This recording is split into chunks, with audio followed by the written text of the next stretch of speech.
मनोज प्रभाकर और विनोद कांबली दोनों cricket experts मेरे साथ जुड़ चुके हैं। सबसे पहले मनोज के पास। मनोज, समझाए पहले बल्लेबाजी ऑस्ट्रेलिया की। नहीं, इसमें तो कोई दो राय नहीं है, मगर हमें जो एक मनोबल बढ़ा है, हमारा सेल्फ कॉन्फिडेंस की बहुत ज़रूरत थी, वो हमें मिला है 2020 के बाद। मगर हमें 2020 को वनडे से नहीं आंकना चाहिए, क्योंकि वो फॉर्मेट ऐसा है, उसमें कुछ भी हो सकता है। और यहाँ फॉर्मेट है एक दिवसीय, जिसमें 50 ओवर का मैच होता है और लंबा मैच है, और इसमें ज़रूरत होती है पेशेंस के साथ अच्छी बैटिंग की। और सबसे बड़ी जो चुनौती है भारतीय खेमे के लिए, और वो है अच्छी बॉलिंग का प्रदर्शन, जो हमें अभी तक नहीं देखने को मिला है। नहीं, अगर बल्लेबाजी पहले ऑस्ट्रेलिया की तो थोड़ा एज होगा क्या? नहीं, बिल्कुल, क्योंकि देखिए, अगर टॉस जीत के धोनी भी अगर सोचते तो उनकी जो स्ट्रेंथ है वो बल्लेबाजी है, अच्छा चेस करते हैं। मगर जो पुणे की विकेट होती है वो एंड में थोड़ा स्लो हो जाती है। यही एक थोड़ा सा जो कमी है, जो एक गलती है, वो चीज़ सामने आती है। और ये एक प्रेशर भी होगा धोनी के खेमे में, क्योंकि अगर हमें चेस करना पड़ा 275 के ऊपर का स्कोर, तो एक बहुत बड़ी चुनौती होगी। वरना धोनी भी चाहते होंगे कि चेस करने में ज़्यादा इजी है, क्योंकि हमारी बैटिंग बहुत अच्छा प्रदर्शन कर रही है बॉलिंग की अपेक्षा। अब डिपेंड करता है कि किस तरीके से हम बॉलिंग का शुरुआत करते हैं और प्रेशर डालते हैं। विनोद, गेंदबाजी कमजोर कड़ी है, ये हम सभी जानते हैं। ईशांत शर्मा की जिस तरह से पिटाई हुई, तो उस लिहाज से देखा जाए तो एज अब ऑस्ट्रेलिया को बल्लेबाजी का फैसला। नहीं, जरूर कोई भी टॉस जीतता तो डेफिनेटली करते थे, क्योंकि जिस तरह से जो अपर हैंड का हम कहते हैं क्रिकेट में, वो अपर हैंड लेने की कोशिश कर रहे हैं। और अगर आप देखोगे कि जिस तरह से टॉस जीतकर ऑस्ट्रेलिया ने पहले बैटिंग की है, क्योंकि जिस तरह से उनको पता है कि उनकी स्ट्रेंथ क्या है, इंडियन टीम की स्ट्रेंथ क्या है, इंडियन टीम की स्ट्रेंथ है बैटिंग, लेकिन जो बॉलिंग हमारी बहुत बड़ी कमजोरी है। तो यहाँ पर मैं कहूँगा कि बॉलिंग जो कमजोरी है उसके ऊपर वो लोग जरूर फायदा उठाएंगे और ज़्यादा से ज़्यादा रन्स करने की वो लोग कोशिश करेंगे। लेकिन मुझे देखना है कि आज बॉलर्स की, मेरे हिसाब से बॉलर्स की आज मैं कहूँगा बड़ी एग्जाम होगी, क्योंकि पहली मैच है, बहुत इंटरेस्टिंग सीरीज होने वाली है ये। तो मैं कहूँगा कि बॉलर्स के ऊपर बहुत दबाव है, क्योंकि हमारे पास अगर देखो तो ईशांत शर्मा ने जिस तरह से गेंदबाजी की है, क्योंकि भुवनेश्वर कुमार बहुत बढ़िया गेंदबाजी कर रहा है और उसको सपोर्ट चाहिए। मैं अभी देखूंगा कि 11 अभी चुने गए हैं, तो उसमें से वो 11 अगर आप दिखाओगे तो अच्छा होगा, क्योंकि जो प्लेइंग 11 होगा तो उसमें कौन है और जिस तरह से कौन ज्यादा असरदार हो सकता है। तो मेरे हिसाब से बॉलिंग हमारी कमजोर कड़ी है। अगर हम, जैसे मनोज ने कहा कि 270 का स्कोर कहीं होता है, तो हमारे पास बैटिंग ऑर्डर है, लेकिन अगर प्रेशर में अगर हम लोग आ गए तो कुछ ना कुछ हो सकता है। तो मैं इतना कहूंगा, विनोद एक चीज समझाएं, विनोद अच्छी तरह से करनी होगी। थोड़ा पिच का पेच समझाएं, जिस तरह से अभी मनोज बता रहे थे कि एंड में थोड़ा विकेट स्लो हो जाएगी, पिच का पेच क्या है वहां पर, किसको मदद मिलेगी अगर भारत अब बाद में बल्लेबाजी करेगा तो? नहीं, मेरे हिसाब से अगर आप देखोगे तो पिच स्लो होगी, लेकिन ऑस्ट्रेलिया के पास जिस तरह से अटैक है वो सूटेबल है हमारे बैट्समैन के लिए, क्योंकि बॉल बैट पर आता है तो वो लोग तेज बॉलिंग पर ज्यादा फोकस करते हैं। तो फास्ट बॉलर्स मुझे नहीं लगता कि हमारे बैट्समैन को परेशान कर सकते हैं। कहीं थोड़ी स्विंग होगी, अगर स्विंग कहीं यहाँ पर अगर मिलती है तो हमें थोड़े प्रॉब्लम में हो सकते हैं। लेकिन जिस तरह से अगर युवराज फॉर्म में है, शिखर धवन फॉर्म में है, तो ये जो बल्लेबाज है उनको बॉल बैट पे आने के लिए बहुत मजा आता है, तो उनके शॉट्स खेलने में उनको मदद मिलती है। तो ऑस्ट्रेलिया को यहाँ पर मैं कहूंगा कि अगर बड़ा स्कोर कहीं खड़ा करते हैं तो थोड़े मुश्किलात में आ सकते हैं हम लोग। लेकिन मैं कहूंगा बैटिंग हमें प्रॉब्लम नहीं है बैटिंग में, लेकिन जो प्रॉब्लम है अमन यहाँ पर वो हमारे बॉलर्स है। कितने में हम उनको कम से कम रन स्कोर में मैं कहूंगा कि ऑल आउट करना चाहिए या रोकना चाहिए। तो ये बॉलर्स के लिए आज बड़ी चुनौती है। पहला मैच है, 2020 भूल जाओ, वनडे फॉर्मेट आ गया है, तो अभी बॉलिंग कैसी होगी तो ये देखने की बात। एक बार विनोद, एक बार हम प्लेइंग 11 भी देख लेते हैं जिसका आप जिक्र कर रहे थे। प्लेइंग 11 में जैसा कि उम्मीद थी, शिखर धवन, रोहित शर्मा ओपनिंग करेंगे, और इसके अलावा युवराज सिंह 35 पर 77 मारे थे, वो हैं, विराट कोहली हैं, सुरेश रैना और महेंद्र सिंह धोनी, कप्तान महेंद्र सिंह धोनी। प्लेइंग 11 हम दिखा रहे हैं, लेकिन गेंदबाजी का देखना जरूर होगा। रविंद्र जडेजा, आर अश्विन 2 ओवर में 41 रन दे दिए थे पिछली बार, ईशांत शर्मा की भी खूब पिटाई हुई थी, 4 ओवर में 52 रन दे दिए थे। विनय कुमार अच्छी गेंदबाजी थी टी20 में, और भुवनेश्वर कुमार ने भी शानदार गेंदबाजी की थी। मनोज, प्लेइंग 11 देख लिया, क्या कहेंगे?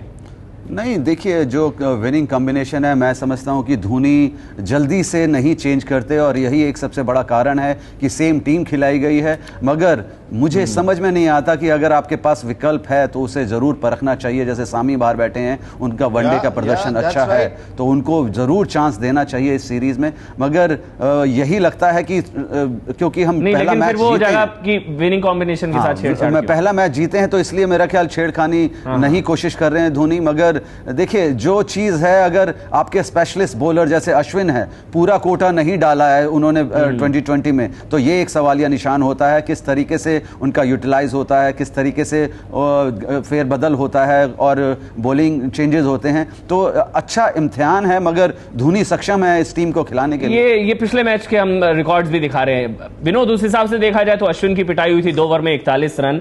ऑप्शंस थे क्या जिसको यूज नहीं किया, या फिर विनेबिलिटी फैक्टर कि भाई टीम जीत रही है इसलिए विनिंग कॉम्बिनेशन के साथ छेड़छाड़ नहीं?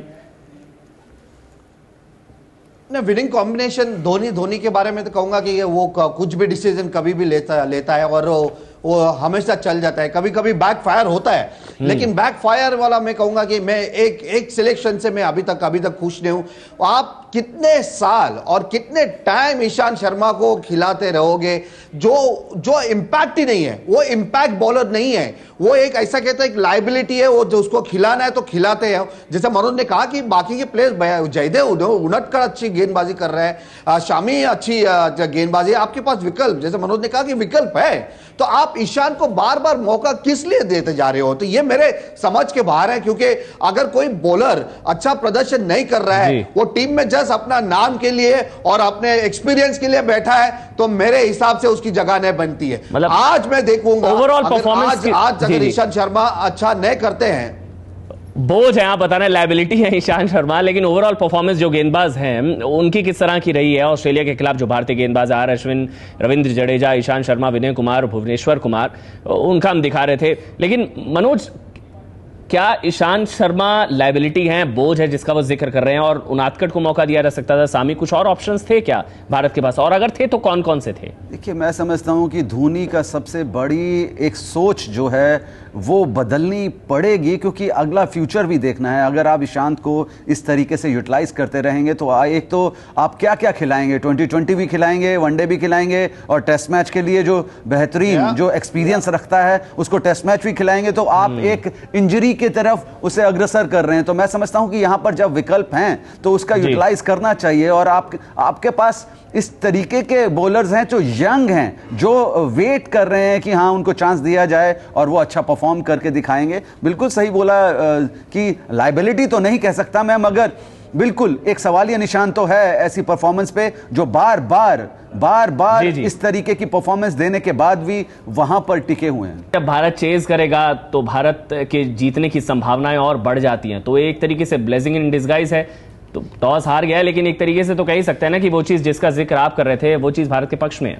नहीं, बिल्कुल, क्योंकि जिस तरीके से मशहूर है बैटिंग लाइनअप, मेरा ख्याल तो इस वक्त अगर देखा जाए तो वर्ल्ड बेस्ट फिनिशर हमारे पास है, वर्ल्ड बेस्ट जो धुरंधर बल्लेबाज हमारे पास है, युवराज हैं, विराट कोहली बड़ी लय में नज़र आ रहे हैं, शिखर धवन जितनी तारीफ की जाए उतनी कम। और मैं समझता हूं कुल मिला के अगर आप बेंच देखें, पूरा जो स्ट्रेंथ देखें, वो यही कहती है कि बल्लेबाजी में इतना दमखम है कि किसी भी स्कोर को हम चेज कर सकते हैं। और यही एक सबसे बड़ी खूबी है धोनी ब्रिगेड की। और धोनी को जो चाहिए, अगर धोनी टॉस जीतते भी तो वो कोशिश यही करते हैं कि बाद में बैटिंग की जाए, मतलब चेज करेंगे तो ज्यादा संभावना हो जाती है जीतने की, आपके अच्छी संभावना। अच्छा विनोद, इसके अलावा ज्यादातर जो खिलाड़ी हैं ऑस्ट्रेलिया टीम के वो नए खिलाड़ी हैं, इसलिए शायद भारतीय सरजमीन पर उनको रमने में थोड़ा समय भी लगे, और माइकल क्लार्क के बिना भी है ऑस्ट्रेलिया टीम। तो इस लिहाज से भी ये चीज भी क्या भारत के पक्ष में जाती है, इसलिए भी भारत का पलड़ा मजबूत है?